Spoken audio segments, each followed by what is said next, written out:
السلام عليكم، مرحبا أعزائي الحضور في ثاني ملتقى لخريجي مكتب المنح الدراسية. أعرفكم بنفسي، معكم عاش الزعابي ومعاي زميلي ماكس.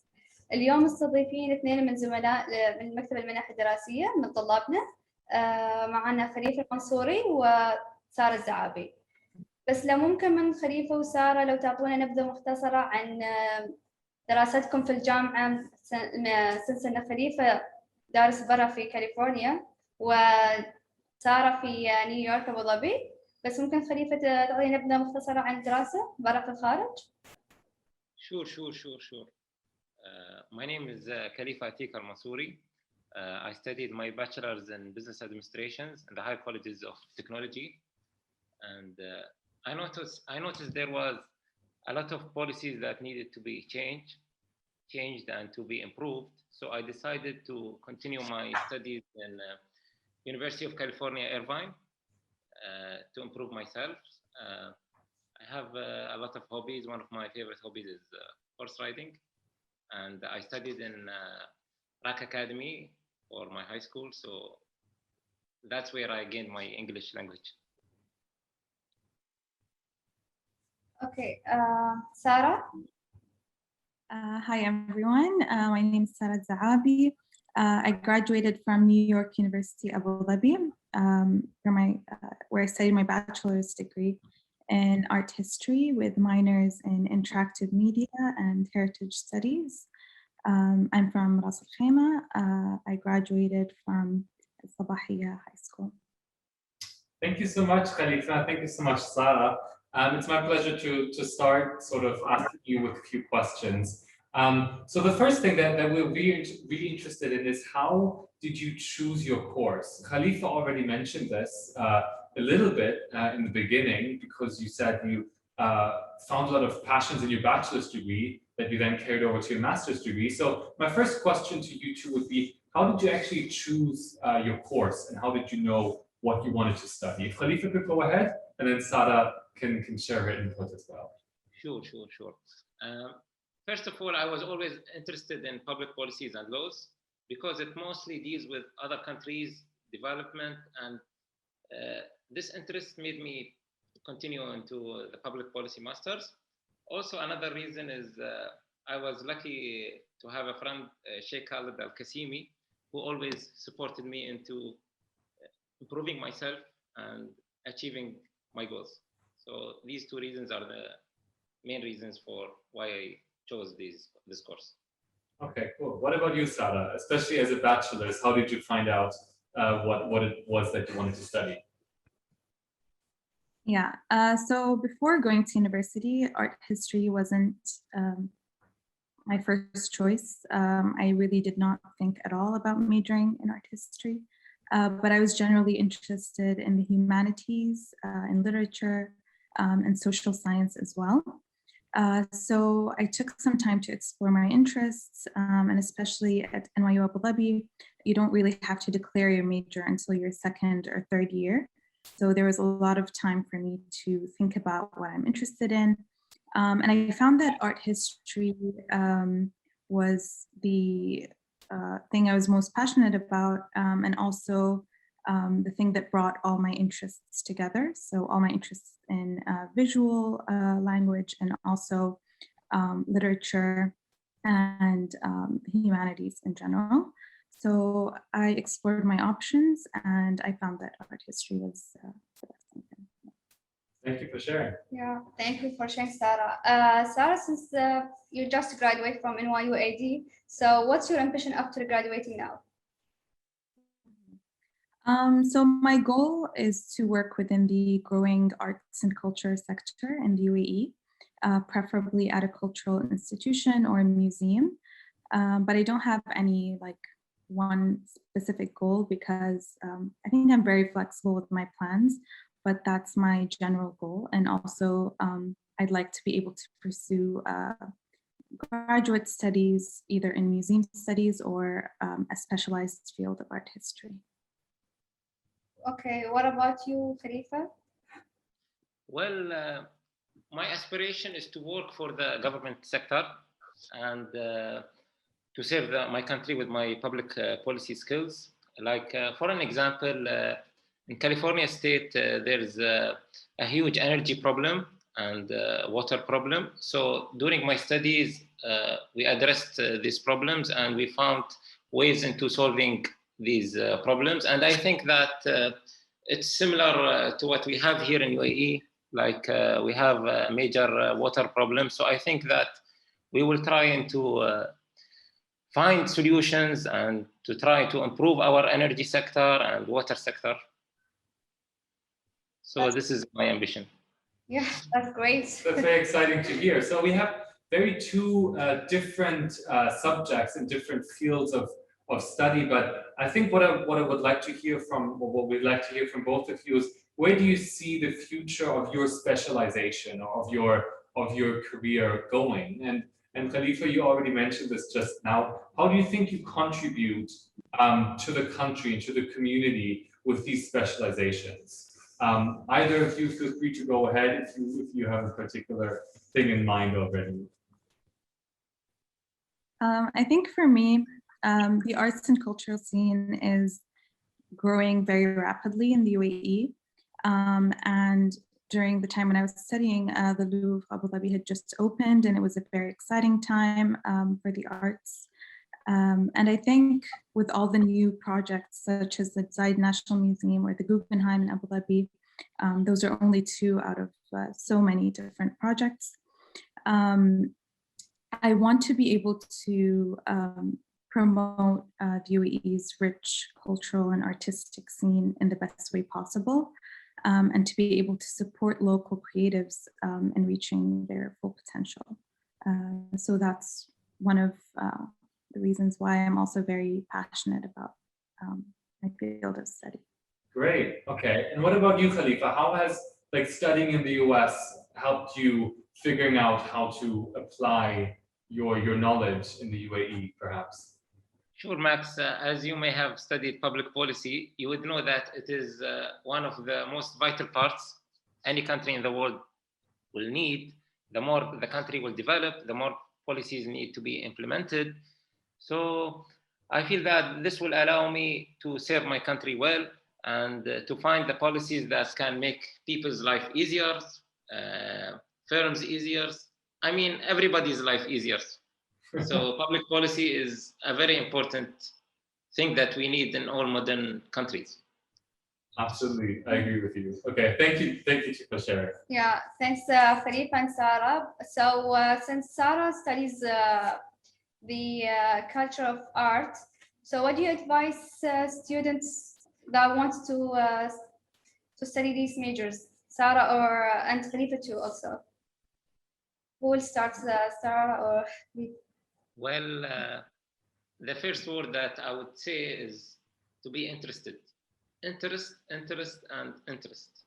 You should have great interest in the field that you are studying, or else you would not love it. You need to love what you are doing in order to succeed, or else you can take into other people's point of view and take what they like, and if you don't like it, you will never succeed in it. So you need to love it and have an interest in this field.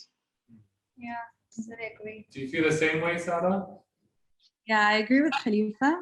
And I also think maybe for the humanities specifically, it's important not to let others discourage you from pursuing the field, because in general, I feel like there are many negative associations with majors such as art history or literature, or other fields in the humanities, because there are many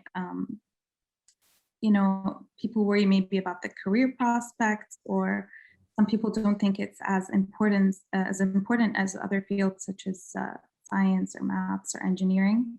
So I think, first of all, you have to be passionate about it, and also don't let others discourage you if it's something that you feel strongly about.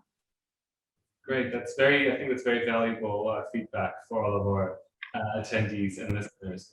A question that I have for you two, it may be a bit of a daunting question, but where do you see yourselves in 5 years' time from now? We already have a bit of an idea. So Khalifa mentioned that he wants to go into the public sector. But maybe, Khalifa, you can tell us a bit more about the sort of area that you're interested in, or what kind of position you would like to be in 5 years. Well, for me, I would see myself as a policymaker, and I would be, or a policy reviewer. I would be in any of these sectors, like educational sector, land systems, economical sector, environmental sector. But for me, the most thing that interested me is the environmental sector. As I see, there is huge challenges ahead, and I want to be dealing with these challenges. Great. We will be following up with you in a few years' time. What about you, Sada? How do you see your career developing over the next 5 years? Do you already have an idea where you would like to be ideally? I think, yeah, ideally, I'd like to be working in museum collections, either as a curator or an educator or even a researcher. And I also hope to be pursuing further studies in the field as well. Great. Okay. Khalifa or Sarah, since you studied like overseas and NYUD, so what did you learn from your experience about yourself or your experience in university? What you gained? Khalifa, may I start? Well, for me, this course has made me a good multitasker. The study pressure made myself grow as a very good multitasker. I would do many tasks at the same time, and I explored things that I didn't know that I haven't. Like what, for example? Is there anything that you found out about yourself that you didn't know? Patience. How so? How did it teach you patience? Well, since we study 12 units, which are 3 subjects, so some subjects are very challenging, and some of them require a lot of hard work, and sometimes the teachers would give us things that I don't know how I finished them in one day. So I had to be patient. And since you are in California or you are here, you have many things that can distract you from studying. So patience into sticking in studies and persevering.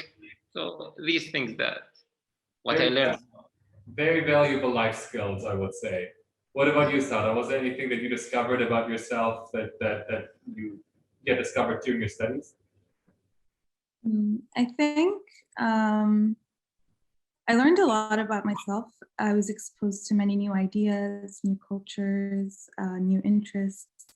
And I think your undergraduate years are the best time to explore those things at your own pace. And it's also, you kind of have more freedom to do so, both in terms of time and also financially, since you don't have many other responsibilities going on at the time. So I think, yeah, that's also something that I would advise students who are going to university. Okay, cool. I mean, maybe one question that can add to that a bit. We talked about your personal growth, but one question that I had is maybe what kind of life skills or life experience do you think took away from studying, especially studying in the US or at a US curriculum university? What are the sort of skills that you think you will use in your professional life also over the next couple of years? Well, continue, Sarah. Yeah, I was just going to say maybe thinking in a multi or like interdisciplinary way. So if you have a problem and you're trying to find a solution, I think it's no longer viable to just think about it in terms of what you do and your studies, but it's also important to think about it holistically from all aspects, from all different fields, all different disciplines. And it takes practice, or it takes a certain kind of approach. But once you begin kind of thinking about problems in a interdisciplinary way, you'll find that the solutions you get are much more interesting and useful. Nice. What about you, Khalifa? Does it resonate with your experience? Yeah, of course. But in my case, like what I gained is that I know how to analyze and evaluate policy processes. Like sometimes when I would read the morning newspaper, I would see the new regulations and I would try to analyze them and see how they can affect people's life. So the most important thing that I think that I gained, which is a vital part of the course, is to analyze and evaluate policy cases and policy regulations. So this is in my case. Great. Yeah. Cool, thanks. Yeah. Sarah, this question for you. Sarah, how was your experience of studying at international university, but like different city? Like I know that you're in UAE, but in Abu Dhabi, away from your family, away from, I don't know, maybe friends. How was the experience there? I think it was a very unique experience because, for one, you're still in your home country, but at the same time, you're also in a new environment with new people. And I think it was, I personally thought it was a very good decision that I made because I had kind of the best of both worlds. I was able to travel a lot and meet people from all over the world, but at the same time, I was also still connected to my own country, and like a lot of the work we were doing or a lot of what we were studying was very much connected to what was happening locally. Yeah. That's great. Thanks, Sarah. Maybe I can pose the question to Khalifa because you studied away, on the other side, half across the world. So what was your experience studying abroad and leaving what was maybe familiar and comfortable? How did you cope with that?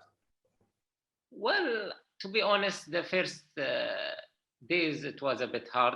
As you know, we live here in a luxury life. Like in our home, we would have the maids and we would have all the luxury attributes coming with it. But when going to California, I had to rent the apartment. I had to wash my clothes. I had to rent the car and drive and everything. So that's why I would always advise people to study abroad. These things and character, they improve your character. They make you a much more patient person. It makes you a better person. So therefore, I would always recommend people to study abroad and to learn. And it's not only the studying experience; it's the whole life experience, which is important to a person. It changed my whole life. Now when I will come back and when I will work, I can work, I can do anything. I don't feel that I have any hard things after studying abroad. Nice, thanks. Maybe one question that I would also ask Sarah is, full disclosure, I'm a graduate of NYU Abu Dhabi as well, so I'm quite familiar with how studying there works. But Sarah, did you have the opportunity to visit New York? Or if you didn't visit New York, then what other places or what other campuses did you choose to study abroad at? So where did that take you? So yes, I did go to New York and I took a museum studies class there, but it was for the January term, so it wasn't that long of a period. But I chose to do my study abroad experience in Paris, and I studied at NYU Paris. So it was part of the connected network of campuses all around the world, part of NYU. So yeah, that's amazing, Sarah. What was your travel experience there in Paris? So we traveled a lot around Paris for my classes. So I took an architecture class and an art history class. So we traveled to a lot of neighboring cities in France. And as part of my other classes, I also went to different field trips, such as to India or to Kuwait. And then... That's nice. What about you, Khalifa? What was my travel experience? Yeah. Well, it was a bit hard during the COVID circumstances. And, since there was a curfew in California, So it was a bit challenging, but overall it was pleasant. But we are looking forward on the fall quarter. It will be it will be full operational. So I think the fall will be much more different quarter than now. As you know, COVID affected all of our lives. Of course. Great. I have a question for both of you that's that we've already briefly talked about. So specifically about time management, right? I think that's something that we all continuously learn and sort of work on. So how did you learn to manage your time best or most efficiently at university? If you know, do you have any tips? What kind of experiences have you had with time management at your time at university? Maybe Sada, you can go ahead. So I struggled with time management at the beginning, but I think that once you get your bearings and kind of understand your workflow, your productivity, and like how that works when you're most productive, you can begin to manage your time around that. And one tip I would give is probably to keep a planner of some sorts, either online or like in a notebook. Write down everything you have to do and also plan that during every day. So maybe use something like Google Calendar and make sure that everything is there in front of you so you always have an idea of what's approaching. Yeah. Very well. Okay, interesting. What about you, Khalifa? For me, I would say that you need to set your priorities and not to be distracted. And also I would agree with what Sarah said, is to use the modern technology in your favor in order to set your tasks and the timings and the reminders. So I think is to set priorities. Lots of nods all around the room. I think we all can all agree with that, absolutely. Yeah. So what was the most difficult experiment you had to do? About your studies or life experience, anything you may say? Khalifa may start. Well, for me, in the first quarter, it was remote. So I think it was a bit difficult because I've always studied, in person style. So this was a bit strange for me. And I didn't know that it will be so hard, to understand the teacher when you are far away, thousands of kilometers. And also another thing, a difficulty I faced was the timing, since California's 12-hour time difference. So, sometimes I would wake up at the middle of the night. I think, Aisha, you would notice that I will always reply my email at the end of the night. Yes, at 2 a.m. in the morning. Yeah. So this was one of the difficulties I experienced.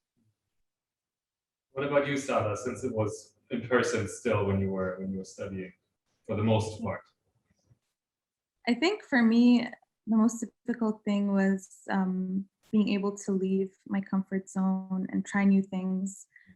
And even if I knew I would, there's a possibility of failing at them. So it was hard for me to kind of branch out. But then I realized that you'll most probably have your support system. And if you do fail, it's not really the end of the world, especially since you're so young and you're still, in your undergraduate years. No one's really holding you accountable for anything. It's a great time to try things and fail and also succeed later on. So I think, yeah, for me, it was very valuable feedback. Yeah. Mike, yeah, do you want me to go ahead with the next question? Yes. Okay. I mean, one question that I had, for me, not being able to speak of Arabic, that's always a challenge, right? But I want to talk a bit about learning a new language. For both of you, of course, English wasn't a new language per se, but I imagine that especially English on an academic level was a quite new experience. So what is your advice for learning or perhaps perfecting a new language? Khalifa, if you want to go ahead and start. Yes, I would say that reading books. Also, another thing which I think is thinking outside the box is to listen to music of the other language and to surround yourselves with friends who speak the other language. As you know, slowly when you are with them and interacting with them, you would start to get into this language. So in my case, like when speaking English or I speak a bit of French, it was because of the people around me and because I listen to music. And so, you know, sometimes you need to surround yourselves with people who will develop and improve your other skills. That's a great point. What about you, Sarah? And what about French? Did you get the chance to study any French or any other language? Yeah, I agree with Khalifa completely. I think it all depends. Like if you surround yourself with people who speak the language, or you pursue things that you're interested in that language, it can be very useful. And also things like music or TV shows or movies are very useful in kind of understanding the contemporary use of language, because I also learned French during my time at university. And I think the most effective way of kind of retaining the language is through speaking with native speakers. And you'll find that a lot of them are going to be encouraging and they want you to learn their language. So they are going to help you have conversations, even if you're not very fluent. Great, thanks. Yeah. Since now both of you finished the studies as the Khalifa the bachelor and still studying the master, and Sarah the bachelor. So what are your future directions for now? Like for the future, sorry. Yeah. Who will start? Khalifa may start about future. Well, as I mentioned earlier, my future direction will be to work in any government policy sector. I would like to identify policy problems and to address them in the right way and to find the proper solution to these policy regulations. What about you, Sarah? I think we're having a connection issue. Let's just wait until the connection improves. Maybe let's move on to a new question. I think Sarah may be able to join us. Oh, there. I think the connection is back. We briefly lost you, Sarah, but I think you're back now. Can you still hear us? Yes. Okay, perfect. Yeah, I think the question that Aisha posed was just what is your future direction? We talked about maybe 5 years from now, Yeah. but in the medium term, so to speak, what is it? What do you think it will take you? I think for now, I was kind of thinking about whether to continue my studies or to work and kind of get experience in the field. I'm looking for both opportunities at the moment. So I'm not really, I don't have a specific outcome, but I think whatever, you know, works with my, with where I'm currently going, that's probably what I'm going to pursue. Okay, thanks. One question that I've had is, we have a lot of people tuning in and lots of, you know, students and young people and young Emiratis zooming in. So what is the advice that you give to another student about studying? Maybe, yeah. Sada, if you want to go ahead and open this. I'd say don't be too harsh on yourself. Do your best, put in the effort, and good things will automatically come your way if you put in the work. And also don't be upset if things don't go exactly as you planned, because I think we all agree that things didn't go exactly as we had initially, you know, planned. So yeah, I think that's my main piece of advice. And I think it's important to have goals and to have things you're passionate about and to have outcomes. but make sure you keep those open. Yeah. What about you, Khalifa? Well, the two important things that I would give an advice for the other students is to first set a plan for your future. Where do you want to be after 5 years? Where do you want to study? Which field that interests you? And another thing, which is the most important thing in my point of view, is never undermine any idea. What I learned in America is that they never undermine any idea, however it was crazy, however it was effective or not, they never undermined any idea. Always accept any ideas you have. You know, like in our society, many ideas that could have been successful are killed because other people would mock it or have make fun of it. So I think that people should put an effort and think outside the box in order to succeed. Like we see many people from many successful people and entrepreneurs who had people made fun of them in the beginning and mocked their ideas, but they fought for it and they reached. So this is the most important advice I would give other students. Great advice. Yeah, it's really great advice. So this question for both of you. How will you describe studying abroad or studying in international universities with 5 words? Well, Sarah, may you start?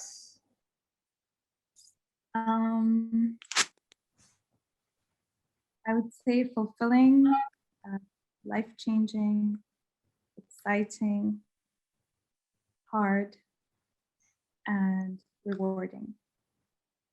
Nice. I wrote all this down. What about you, Khalifa? Do five words that come to mind when you think about your experience? Accomplish, believe, perseverance, commitment, and integrity. Great. Great. I think we've all gotten a lot of questions in. We do have a few questions from our attendees that we'd like to, at this point, pose to our panelists. I can see that there's a few questions that are for both of you, and one question that I just saw that's for you, Khalifa. So maybe I'll start the Q&A section with a question that is directed at you, Khalifa. So this question, you know, the person asking this question wants to learn a bit more about the challenges. So the question is, did you face challenges studying in the US? We already talked about a few, but maybe you can speak to that a little bit more. Well, the challenges that I might have met was COVID, going to the USA during COVID. As you know, like we would hear the news that it had the highest cases and the highest death rate. So I was a bit nervous. So this was my major challenge that I faced. Also, normally in California, I would meet a lot of local people and people who are from Arab descent. But now, since the COVID effect, everyone was not there. So I felt a bit alone, yeah. So this was my major challenge. And also another thing is that I'm not used to the American studying system. So, you know, I study in the higher colleges of technology. So it was a bit of a challenge, as it's a whole different area and it's a whole different thing than what I'm used to it. So this was one of my challenges. Excellent. Now, a question that I saw that goes for both of you, that I think is quite interesting. So the attendee asks, what did you learn about yourself studying overseas or in NYU Abu Dhabi that maybe you wouldn't have known otherwise? Is there anything that you think you learned because you studied overseas or because you studied at NYU Abu Dhabi that otherwise wouldn't have known? Sada, does something come to mind? Yeah, I think for me, like my whole major is something that I wouldn't have known I'm interested in otherwise, because before coming to university, it wasn't something that I studied. I never studied art history in school. It was never given any importance. I knew I was interested in culture and history, but it was never something that I was exposed to. So after taking that one class, I realized that this is something that I want to do for the rest of my life. So I think that's one thing I learned. Yeah. So what about you, Khalifa? What did you learn that you maybe otherwise wouldn't have learned? I'm sure there's many things. For me, to speak the truth, is that before I didn't like to read books, but when I was in UCI, most of our assignments would be reading a lot of cases and analyzing them. So when I started reading and I started learning a lot from reading books, I started to love it. So now the most important thing that I learned is that learned about myself is that I really love reading books and I love learning new things. So, this was a very vital thing that I benefited from. Amazing. That's exciting. Yeah, that's really good. Yeah, I think it's the last question. What advice do you have for new university students? Any advice from Khalifa or Sarah? Specifically about new university students. Yeah. So maybe somebody who's just entering university right now, something that you remember from your first couple of semesters at university when it was very fresh. Is there any advice? Well, for me, I would say that they need to try to fit in. The faster they fit in, the more productive they will be. Also, another thing that they need to start to make new friends. As you know, it's not only a studying experience, it's a whole life experience, and they need to get the best out of it. So this is my advice. Yeah, I agree with Khalifa. And I think another thing is to keep an open mind about everything. People you meet, the things you study, things you learn, the different paths that are open to you. I think it's important to keep an open mind. Great, thanks. Yeah, that's great. So now we will end this webinar. It was a great one. I would say it in Arabic so everyone can know. شكرا جزيلا لطلاب المنح الدراسية مع خليفة المنصوري وسارة الزعابي، وأتمنى من الطلبة أن استفادوا من هالحلقة، وإذا كانوا يبغون يشوفونها موجودة في اليوتيوب وفي اليوتيوب ضاب مسافة إن شاء الله. شكرا. Thank you to both of you. Thanks for your time. Thank you very much. Have a good rest of the day.